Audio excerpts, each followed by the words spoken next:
Question number 4 का point है 10, जो कि एक सीरीज है A 2A 3A 4A।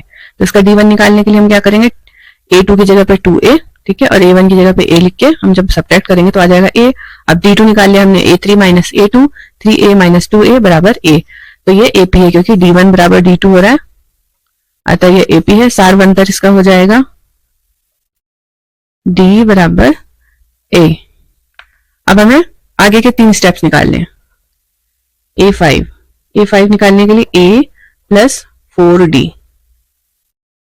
A की जगह पे A, 4 की जगह पे 4 और D की जगह पे A, तो ये आ जाएगा 5A। ऐसे ही A6 निकाल लेते हैं। A6 के लिए A plus 5D, A 5A बराबर 6A। और इसी तरीके से A7, A प्लस 6D बराबर A प्लस 6A बराबर 7A। तो इस तरीके से 3 जो नेक्स्ट पद थे वो हमें मिल गए। अब है इसका 11th पॉइंट, जो कि एक सीरीज है A square A cube and A4, ठीक है। तो अब पहले इसके लिए D1 निकाल लेते हैं। D1 बराबर A2 माइनस A1, A2 की जगह पे A स्क्वायर आ जाएगा और A की जगह पे A1 की जगह पे A। तो देखिए अब ये स्क्वायर में से खाली एक डिजिट सब्ट्रैक्ट नहीं हो सकता, ठीक है। A स्क्वायर में से हम A को माइनस करें ऐसा पॉसिबल नहीं है। तो D2 निकाल के देखते हैं।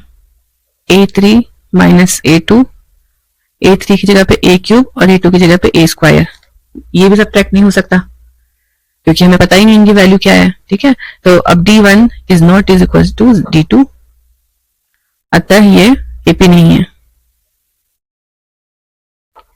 यह AP नहीं है। ये क्वेश्चन यहीं पे पूरा हो जाएगा, आगे कुछ निकालने की जरूरत ही नहीं है हमें। अब इस क्वेश्चन के 12 पॉइंट पे आ जाते हैं, जिसमें दे रखा है √2, √8, √18 एंड √32। तो देखिए ये तो सिंपल है, √2 जो A2 पे लिखा हुआ है, A2 बराबर √8, इसको हम थोड़ा सा चेंज करेंगे। जब हम 8 का गुणनखंड करेंगे तो क्या आता है, 2 बार तो आता है 2 और 1 बार 2, तो जो नंबर 2 बार आता है उसको हम रूट के बाहर लिख देते हैं 2, और जो 1 बार आता है उसको रूट के अंदर रहने देते हैं। तो ये हो गया। और A3 को कन्वर्ट कर लेंगे 18,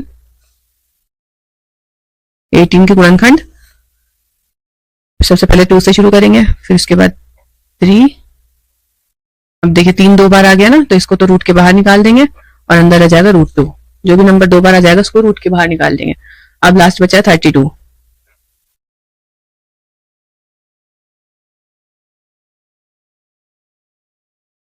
ऐसे गुणनखंड करते जाते हैं इसके।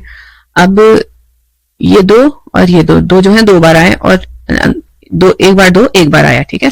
तो A4 बराबर √32, इसके गुणनखंड किए तो हमें एक तो ये 2 को 1 बार लिखना पड़ेगा और इन दोनों को मिला के 1 बार, 2 दूनी 4, 4 आ जाएगा रूट के बाहर और अंदर आ जाएगा अकेला 2। अब D निकाल लेते हैं। D1 बराबर A2 माइनस A1, A2 की जगह पे 2 √2 माइनस √2 बराबर √2। D2 निकालेंगे। D2 के लिए A3 माइनस A2, A3 की जगह पे √18 की वाली वैल्यू, 3 √2 माइनस 2 √2 जो कि हो जाएगा √2। तो D1 और D2 बराबर ही हमने देख लिया, अतः यह AP है।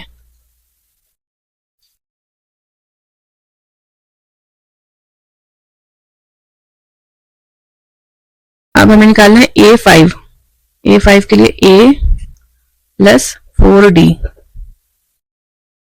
A की जगह पे A प्लस 4 √2, A की जगह पे √2 और 4 √2, तो ये हो जाएगा 5 √2। A6 निकाल लेते हैं। A प्लस 5D, A की जगह पे √2 प्लस 5 √2 जो कि हो जाएगा 6 √2। A7 के लिए A प्लस 6D √2 प्लस 6 √2, तो ये हो जाएगा 7 √2। अब इसका 13 नंबर का पॉइंट है इस सवाल का, तो इसको भी हम उसी तरीके से करेंगे जैसे पहला वाला सवाल क्या था, ए टू की जगह पे हम क्या करेंगे, √6 कोशिश करते हैं इसको देख के कि इसमें किसी के गुणनखंड हो रहे हैं क्या। ठीक है, एक बार 2 आया और एक बार 3 आया, इसका मतलब क्या होगा कि इनमें से कोई सी भी संख्या रूट के बाहर नहीं निकल सकती। A3 देख लेते हैं, A3 का मतलब हो जाएगा √9 का हो जाएगा 3, और फिर √12 के लिए क्या करेंगे, A4 बराबर 12 का गुणनखंड करेंगे तो 6, तो 2 जो है वो तो आ जाएगा रूट के बाहर, और जो ये 3 है अकेला वो अंदर रह जाएगा। A2, A3, A4।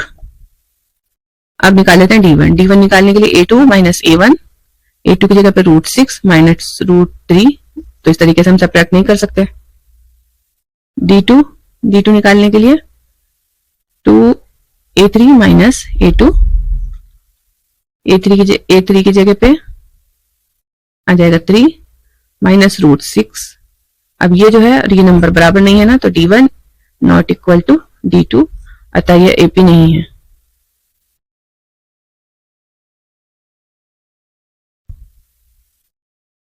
अब 14 पॉइंट।